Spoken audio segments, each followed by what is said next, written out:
Hello guys, welcome to GPET Pharma Queries. Today we are going to discuss about complete information about myasthenia gravis.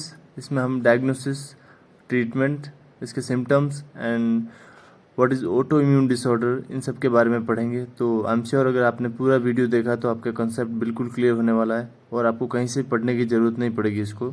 So let's start the video. Hello guys, so here we go with myasthenia gravis. Myasthenia gravis क्या होता है, myasthenia gravis के symptoms क्या है, उसके affected organ कौन कौन से है, डायग्नोस्टिक टेस्ट कौन कौन से हैं, ट्रीटमेंट्स क्या है, ये हम सब पढ़ेंगे. तो सबसे पहले माइस्थेनिया ग्रेविस क्या होता है, उसकी definition. Myasthenia gravis is an autoimmune disorder characterized by weakness and fatigability of skeletal muscles. Okay, myasthenia gravis एक ऑटोइम्यून डिसऑर्डर है जो कि जिसमें वीकनेस हो जाती है, फटीगेबिलिटी होगी स्केलेटल मसल्स की. ओके, तो what is auto immune disorder. हमने बहुत जगह पढ़ा है ऑटो इम्यून डिसऑर्डर होता है, ऑटो इम्यून डिसऑर्डर होता है, पर ऑटो इम्यून का मतलब क्या हुआ.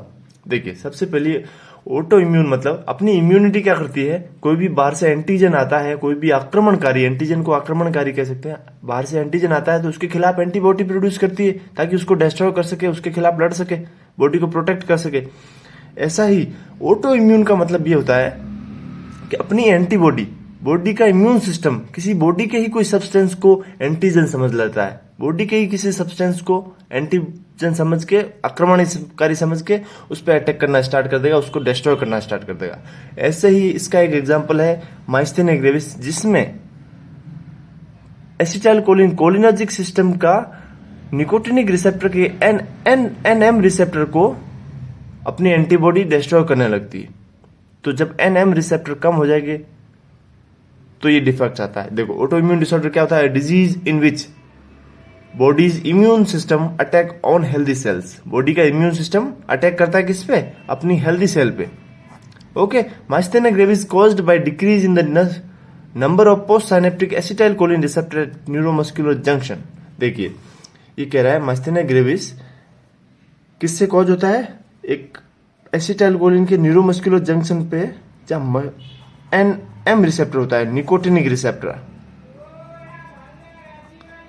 आपने पढ़ा होगा एसिटाइलकोलिन में मस्कारिनिक एंड निकोटिनिक रिसेप्टर्स. तो उसका एनएम रिसेप्टर जो प्रेजेंट कहां होता है, स्केलेटल मसल. और स्केलेटल मसल्स में ये कॉन्ट्रैक्शन कराता है. ओके, एनएम रिसेप्टर पे जब एसिटाइलकोलिन बाइंड होगा और ये स्केलेटल मसल में कॉन्ट्रैक्शन कराता है और अपनी बॉडी बराबर शेप में रहती है, बॉडी का मूवमेंट सही रहता है. ये किसके कारण होता है, एनएम रिसेप्टर पे एसिटाइलकोलिन के बाइंड होने पर. जब अपना इम्यून सिस्टम, जब अपनी एंटीबॉडीज एनएम रिसेप्टर को डिस्ट्रॉय कर देगी, जब एनएम रिसेप्टर बचेगा ही नहीं. कभी कभार ऐसा हो जाता है, इतना हाई लेवल हो जाता है कि एनएम रिसेप्टर अपना 1/3 ही बचा पाता है. 1/3 मतलब अगर 10 है तो 3-4 ही रह पाएंगे. इसलिए उस पर एसिटाइलकोलिन कम जुड़ेगा और अल्टीमेटली एसिटाइलकोलिन का पूरा इफेक्ट नहीं आएगा और स्केलेटल मसल में कॉन्ट्रैक्शन नहीं होगा. तो डिफिकल्टी इन मूवमेंट, अपना मसल्स झुक जाएगी सारी, जैसे आईलिड का नीचे हो जाना, ये सब उसके सिम्टम्स है. ओके, देखिए, ये मैंने डायग्रामेटिक वे में समझाया आपको. ये न्यूरॉन है, यहाँ पे एसिटाइलकोलिन स्टोर हो रहा है. जब एसिटाइलकोलिन रिलीज होता है और ये इफेक्टिव सेल है, मान लो स्केलेटल मसल्स की सेल है, इसके ऊपर रिसेप्टर लगा है एनएम रिसेप्टर, तो ये नॉर्मल सेल है. जब नॉर्मल में देखा जाए तो एसिटाइलकोलिन यहाँ के बाइंड हो गया, यहाँ के बाइंड हो गया, यहाँ के बाइंड हो गया, यहाँ के बाइंड हुआ और अपना एक्शन दिखाएगा, कॉन्ट्रैक्शन. ये नॉर्मली एक वे होता है और नॉर्मल फंक्शन कैसे चलता है वो है. ये इफेक्टेड सेल है जहां पे क्या करती है, अपनी एंटीबॉडी या तो एनएम रिसेप्टर को ऑक्यूपाइड कर लेगा या फिर उसको डिस्ट्रॉय कर देगा. तो जब यहाँ पे 4 न्यूरोमस्कुलर रिसेप्टर थे, एनएम रिसेप्टर थे, और चारों पे एसिटाइलकोलिन बाइंड होकर अपना प्रॉपर एक्शन दिखाया, लेकिन यहाँ पे 2 ही बचे और हो सकता है 1 ही बचे. तो यहाँ पे एसिटाइलकोलिन बाइंड हुआ लेकिन यहाँ नहीं हो पाया, तो अपना पूरा इफेक्ट नहीं दिखा पाएगा और कॉन्ट्रैक्शन पूरा नहीं होगा. जब अच्छे से कॉन्ट्रैक्शन नहीं होगा, बॉडी का मूवमेंट भी सही नहीं होगा, जिससे और जो फेशियल मसल्स है वो लटक जाएगी, जो आईलिड है वो झुक जाएगी, जो अपने लिप्स है वो नीचे आ जाएंगे. ये सब सिम्टम्स होते हैं इसकी डेफिशिएंसी में. तो देखिए, acetylcholine not doing the proper action, not proper muscle contraction result in weakness and easy fatigability. Weakness हो जाएगा, इजी फटिगेबिलिटी हो जाएगी, इजी थकने लगेंगे आप। ठीक है, अभी अपन पढ़ते हैं उसके इफेक्टेड ऑर्गन्स। तो सबसे पहला मैंने बताया आईलिड, फेशियल मसल्स झुक जाएगी, आईलिड झुक जाएगी, लिम्ब, रेस्पिरेटरी मसल्स और डिफिकल्टी इन मूवमेंट। ओके, अब डायग्नोस्टिक टेस्ट पता लगाना है कि इसमें माइस्थेनिया ग्रेविस है कि नहीं है, तो उसके टेस्ट करते हैं। सबसे पहला टेस्ट करते हैं जिसमें एंड्रोफोनियम देते हैं। एंड्रोफोनियम एसिटाइलकोलिन का एगोनिस्ट है, तो इंप्रूवमेंट आना चाहिए। अगर इंप्रूवमेंट आया मतलब माइस्थेनिया ग्रेविस कंफर्म है। ओके, फिर दूसरा टेस्ट होता है, एक होता है एम्यूलरेटिव जिसमें एंड्रोफोनियम देंगे, एक होता है प्रोवोकेटिव जिसमें दे दें डी ट्यूबेकुरेरिन, जो कि एसिटाइलकोलिन का एंटागोनिस्ट है, मतलब एसिटाइलकोलिन को और रोकेगा। वैसे एसिटाइलकोलिन काम नहीं कर रहा और एसिटाइलकोलिन को अगर रोका तो नो इंप्रूवमेंट या फिर वर्सनिंग कंडीशन हो जाएगी।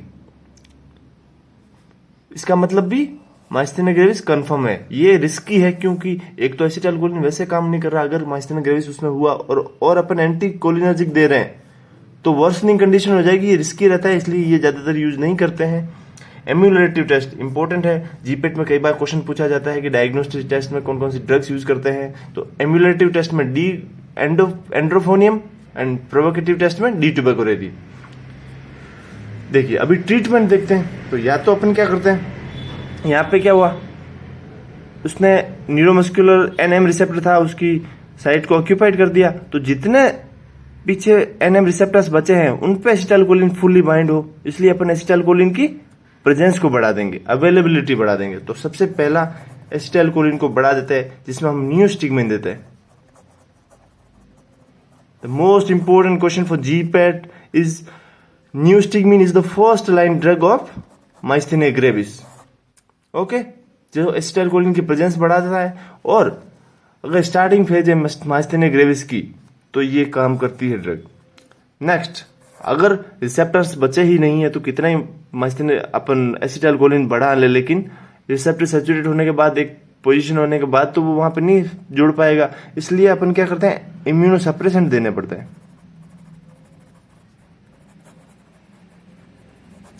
इम्यूनोसप्रेसेंट जो इम्यूनिटी को सप्रेस कर देंगे।